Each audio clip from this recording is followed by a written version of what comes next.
Hello, I'm Mike Sheehan. If Chris Judd isn't the best player in the AFL, he's top 2 or 3. Has been for 5 or 6 years. Yet the inspirational Carlton captain, hero to the Blue Army, is a vastly different personality off the field. He admits even he sometimes wonders whether he's a nerd. We had a fascinating chat for this edition of Open Mic. Sit back and enjoy.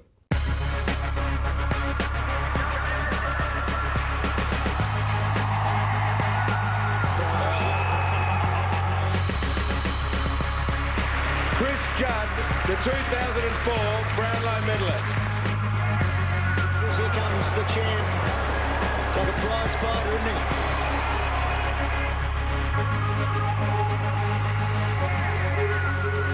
Thanks for joining us on Fox Sports, Chris. Thank you.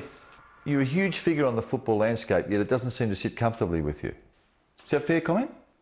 Oh, probably the attention doesn't sit comfortably. You know, I really enjoy playing football and training and playing with the teammates and stuff. But probably the, I guess the other side of it, or yeah, maybe it doesn't sit as comfortably with me as some other players. What's the biggest single attraction of football to you? Competing, definitely competing. Yeah. You mean that body-on-body stuff, winning possessions? The whole lot, just trying to win a game of football and trying to win your position. Do you like footy in the broad sense? I know you love playing and the competitive element, but do you like the game and all that goes with it? I probably don't love it. No, I mean, I love running out on the field with, 20 other blokes. Even more than that, I probably really love the feeling after a win in the change rooms when you can just sit down and relax and with the coaches and the people that work with the club. So look, I really love that part of it. There's other parts of it which don't interest me as much. Do you get nervous? Yeah, my nerves have been funny. Not funny, ha. Like when I started my career at West Coast, very nervous. And then probably in that period, that 2-year period where, 05, 06, the nerves really almost non-existent. You rock up to the ground, you knew you were probably going to win. You're confident you're going to contribute. So there's a nice period of 2 years there where there was barely any nerves at all. And then since I've been at Carlton, the nerves have been as big as ever.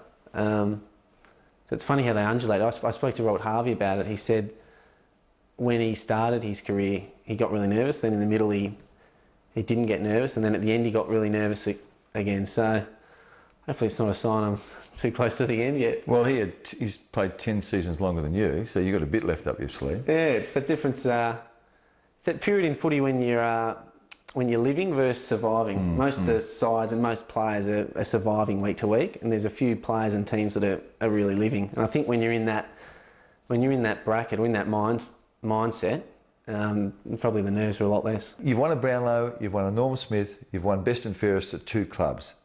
Is there one game in your mind that was clearly better than anything else you've done on the footy field?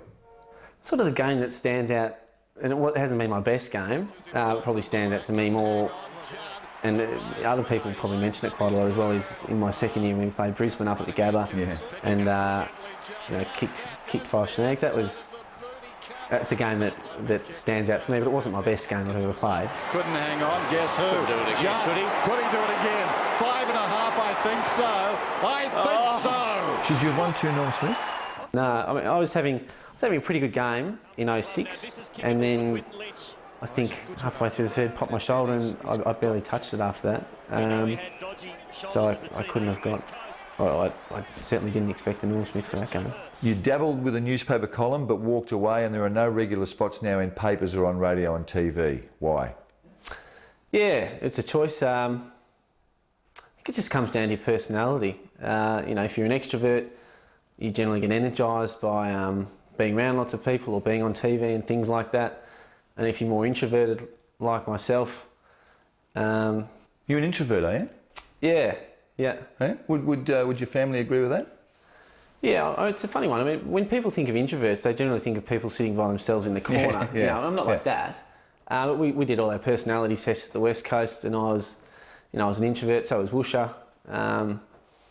so are a lot of the people. But yeah, it's generally the extroverts that enjoy, the media and the spotlight more. And I guess I don't fit into that category. Why don't you read the papers? I still keep abreast of most things that happen. Well, Beck reads them. Mm-hmm. So Beck reads the Herald Sun. She began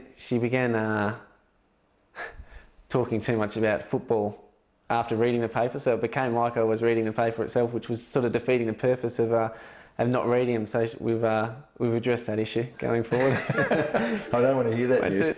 When you were growing up, though, were you like in a normal kid in the sense of wanting to watch footy on telly and read about it in the papers, or were you different to that? Pretty normal, but it was never... Actually, I probably was different to that. Like when I was a kid, I just used to love skateboarding. Yeah. You know what I mean? Up until about the age of 15 or 16. And then that sort of conflicted with footy, so then I dropped that off. But yeah, no, you're probably right. I can't even remember reading a heap about footy growing up. And I'd go to, I don't know, maybe four or five games of AFL footy a year with my dad. But we never went every week. So... I always loved playing it, but we'd go to the VFL a bit as well. When you do come across a paper, do you go to the sports pages or do you go to Confidential and see if you and Beck are in there? You have found your way into the papers up the front section, haven't you? I'll tell you what I've been getting into. That was a serious question. I'll tell you what I've been getting into a little bit in your paper is I like those, the 9-letter word games. I'm serious, we've been doing it. Have you? I feel the Carlton boys are into them. Yeah. What do you do in your spare time besides building that massive investment portfolio, reading the Fin Review and watching the Bloomberg channel? Well, parts of that are true. I read the Fin Review most days. Don't read it on match day. Even the day before a match now, I'm starting to wonder if it's the best thing to do. But look, try and live as normal a life as possible. I think it's easy to get caught up with the unreal nature of AFL footy. And, almost think you're bigger than you are. But yeah, look, just try and live a normal life. And do you ever let your hair down? Do you get hammered? Do you eat a dozen dimmies? Do you get home late? Anything like that? Night after the game is fat food night. So I'll eat, pizza or junk or whatever night after the game. So that's always incredibly exciting. Look, other than that, Beck and I and we've got some close friends who just live down the road. We've been playing a bit of Taboo of late, which is a board. Taboo. It's a board game which is pretty entertaining. Yeah. Starting to sound like more and more of a nerd the longer we go on, aren't we? One of your coaches, was he a former president of an AFL club? Rod Butters, yes. Rod Butters had Tell us about Rod Butters. Mate, Rod Butters was great as a junior footy coach. He had us maybe in under 9s and under 10s, gave all the boys nicknames. What was wore yours? his happy pants around the club. What was yours? I was Magic back then. So for the obvious reason? I mean, was it to do with your football prowess? Or were you sort of like a junior pair of the magician? No, it was to do with kicking goals from the boundary, I think. So I really enjoyed him as a junior footy coach. Hawthorn and St Kilda passed you over in the draft allegedly because of your shoulders. Were they that bad? Well, I don't know that was why they passed me up. I mean, I could understand being passed up. They drafted Hodgie and Bawley, and they were great junior players, and they've gone on to be great senior players. So, probably at the time disappointed not to stay in Melbourne. But if I had my time over again, I wouldn't change it for the world. What's the biggest plus you got out of your experience in Perth? A premiership. Premiership and some, really, really great friendships, which, I'd hope will last, for the rest of my life. Were you homesick early? Yeah. And I missed home the whole way through, really.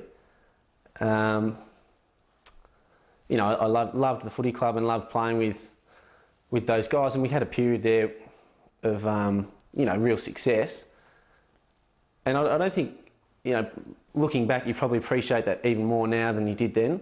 Just being able to rock up to the ground and know that you were going to sort of win the game of footy. That's sort of there's probably two sides in the comp that have that now. That's a pretty rare thing to get. When you decided to come home, I got the impression that you'd made that decision in your mind a significant period earlier than that. Can you tell us, was there a moment where you sort of said, I'm finishing up at West Coast at the end of 2006?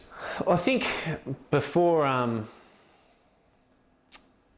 when I got drafted, I was always super keen to come back and live in Melbourne. I come from a very close family and have some good friends here, and you know, really love Melbourne. So in my own mind, I was always going to come back. After I signed my last contract, I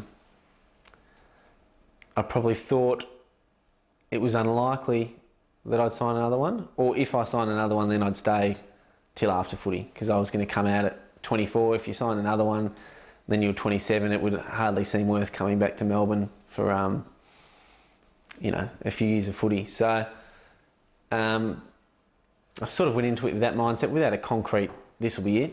And then I guess, you know, probably a year out, I thought, yeah, this is pretty likely this will be it. So when you went to Whoosh and said, John, I'm going home to Melbourne, what was his response? It was an awkward one. I mean, before I took on the captaincy, I said to the club, look, it's highly likely I won't be here in 2 years' time.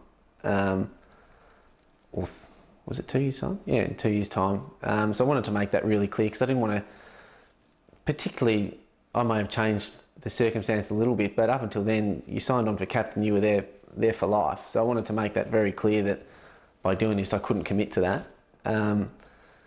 So I think that would have given them some inclination that this was a possibility. But look, I think they were all still quite surprised when they got that decision. And Whoosh, look, I got along really well with him and loved playing for him. And I was just honest with him. And Whoosh is the most honest bloke in Australia. And I think he appreciated that. And yeah, he just accepted it. He didn't try and talk me out of it. You know, he thanked me for what I'd done for the club. And you know, it was probably about a 15-minute chat, and then yeah, we went our separate ways. After the break, Chris tells us why he decided to join the Blues and talks about that notorious red dress.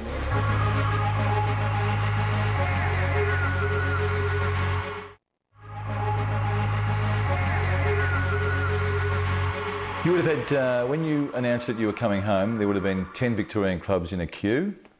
You settled on the Blues after listening to representations from 4 Melbourne clubs. Why Carlton? It was a combination of things. Probably they had a really good young list, which a lot of it was a result of, you know, having so many early picks. They could do the deal. They could manage to get an attractive enough offer up for West Coast to make the trade. And you know, I thought they had really sound management and coaching staff under, you know, Greg Swan and Brett Ratton, and I guess with Dick Pratt's involvement as well, I was confident that the financial viability of the club was going to be such they were going to be able to spend enough money in their footy department to, you know, build a successful club. Your first year at Carlton, you won the best and fairest, but a lot of observers had the view that you were carrying that chronic groin problem again. How difficult was it in 2008? It was a pretty challenging year, personally. I guess I had huge expectations from outside of the club. The club was you know, very diligent in not having those same expectations as well, but you know, you can't help but feel those expectations. So it was a challenge. I was doing a heap of stuff outside the club to get my groins right, which was incredibly busy more than anything else. You're sort of doing everything you needed to do at the club and then exploring any sort of avenues outside the club to try and assist the problem. Did you need to actually literally learn to walk in a different way? Is that true? Yeah. So, I mean, by the end of 2007, my body was just shot to pieces, and you know, I'd walk with my feet flayed out, and you know, one hip higher than another. It was a disaster. So there was, you know, huge number of things that needed to be worked on, and it just take an incredibly long time to fix all those things. So yeah, look, 2008 was a tough year, but you know, also an exciting one to be settling into a new club and playing with a new group of players. But I guess from a personal level, having a full pre-season under my belt, you know, 2009's been a bit of a smoother year. When Fev is bad Fev, do you get involved or do you leave that to the coaches? Look, a bit of both. I get involved a bit, but depending on what the issue is and what it is, sometimes it gets dealt with by Rats and Swanee, and sometimes it gets dealt with by me. Does he frustrate you? Look, not really. I mean, Fev's body language is such, it's a bit like Richo. They wear their heart on their sleeve, and, as soon as you look at him, you can see what sort of day he's having just by his body language. And I think he gets ridden pretty hard for that.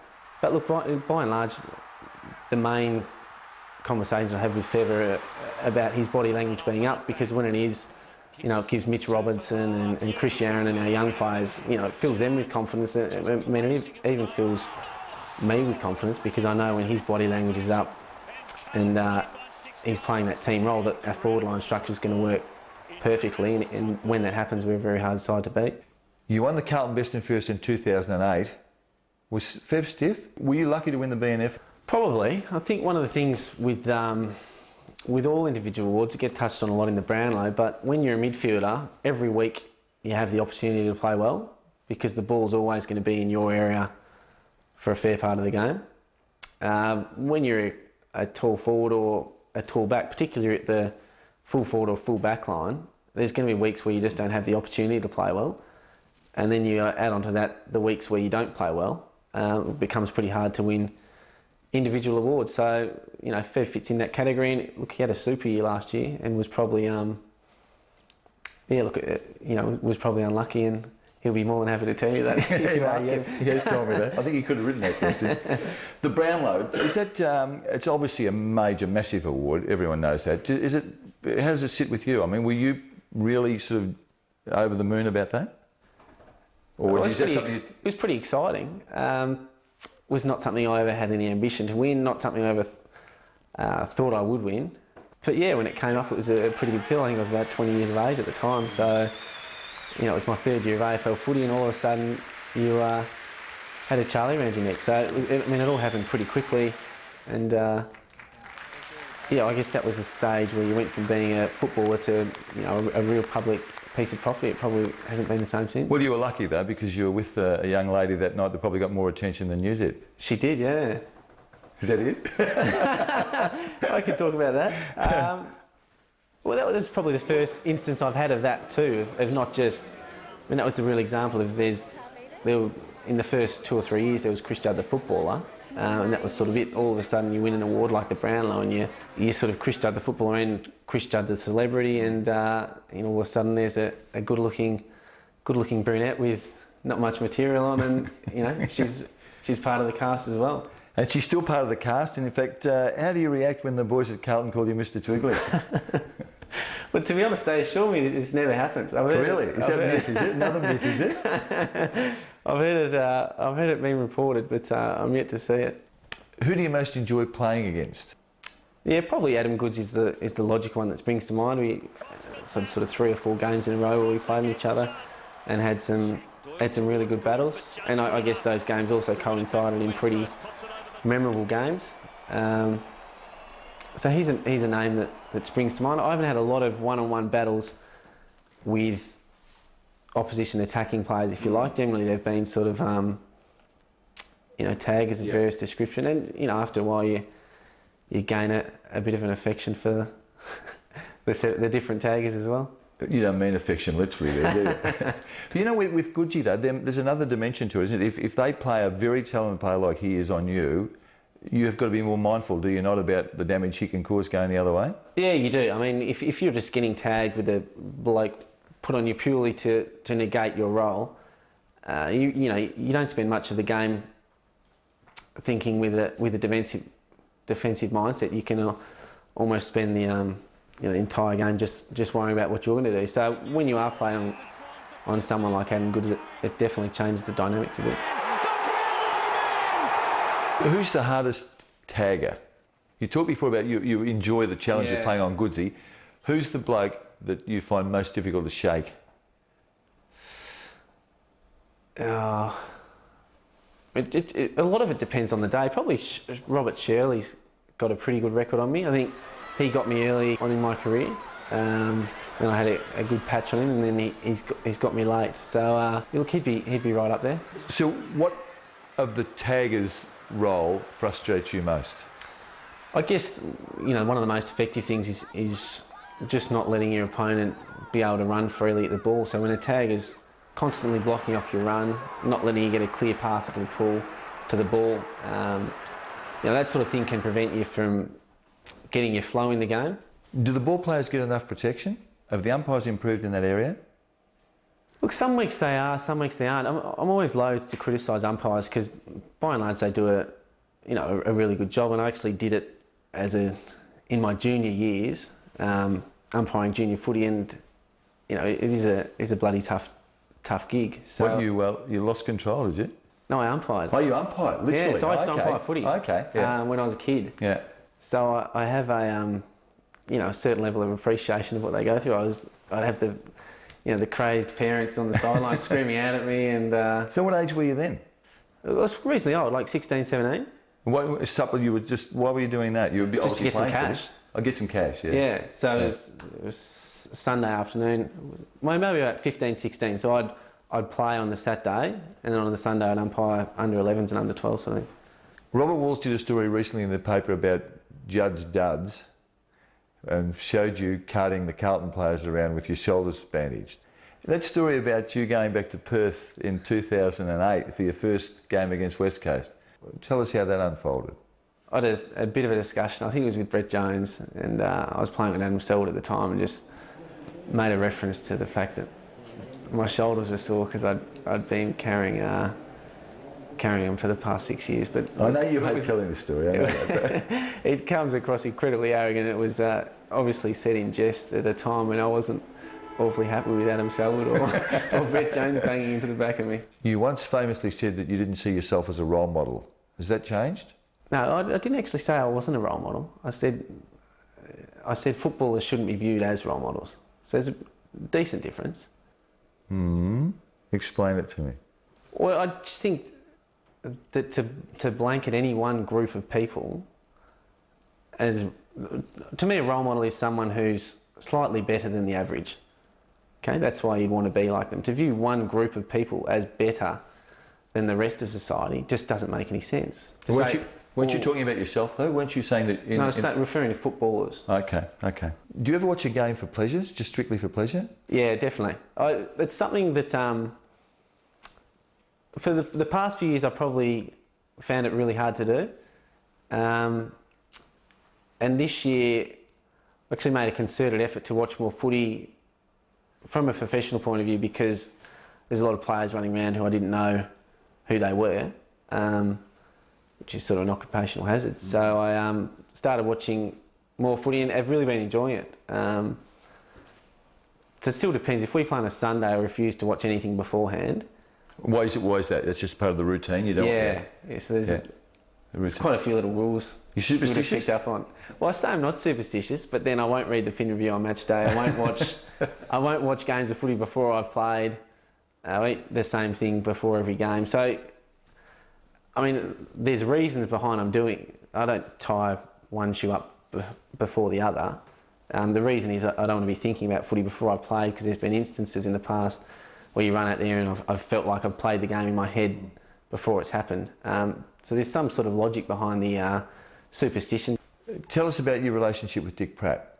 Yeah, look, I guess Dick was at the first meeting I ever went to at Carlton, or it was actually at Raheem with Swanee and Rats and the like. And he took an interest in me, like he does with a lot of the Carlton players. But look, he was an incredibly intelligent person, huge business experience, and he was, particularly when I knew him, he was probably at the age of he was really ready to give a lot of that knowledge over to other people. I guess he realised he wasn't going to be around forever, and he had so much knowledge in his brain that he was pretty eager to share that. So, I had a bit to do with him, obviously, through my involvement with Vizzy.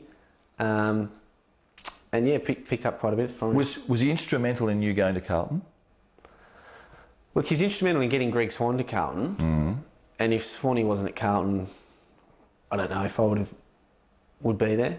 I probably still would, but it would have been a harder decision again. So in that sense, yeah, he was incredibly important. Can you explain your Vizzy ambassadorial role? The environment's something I've had a really keen interest in, probably from my pretty early days at West Coast, and obviously Visy are in the business of recycling, and you know, it's a pretty heavy part of their business as well. So it was a logical fit, and you know, obviously Dick's passed, but that you know, that work I do with Visy is still continuing. You know there's a level of cynicism out there about this arrangement. And look, you can't help that. It probably makes for good, you know, makes good reading, I guess. But when I was at West Coast, I was sponsored by Medibank Private, who were a club sponsor. I was sponsored by Puma, who are also a club sponsor. So it's probably not as I don't know. It's just that everything gets scrutinised now, and that's one of the things it has. But certainly, I think Visy are happy with the relationship, and I'm really enjoying working with them and John Murphy, their CEO. It's been a good experience for me. Tell us about a couple of examples of Chris Judd, the environmentalist. I mean, your car, that's tailored to the environment, is it not? Yes, it is. That's Hyundai's i30, so that's their clean diesel car. You wouldn't think diesel could be that clean, No. but it lasts an incredibly long time, and I guess the less you're using, the cleaner it is. What else? I mean, we do little things. So the electricity we get from you know, green energy. We recycle. Probably have 2 long showers for the environment, but you know, nobody's perfect. Chris, great chatting. Thanks for your time, and all the best for the rest of the season. Thanks, Mike. Cheers. Judd shrugs one tackle. Wrong foot's Clark goes short. Touch of brilliance. Well, you can't coach that. Simply put it down to Chris Judd's parents.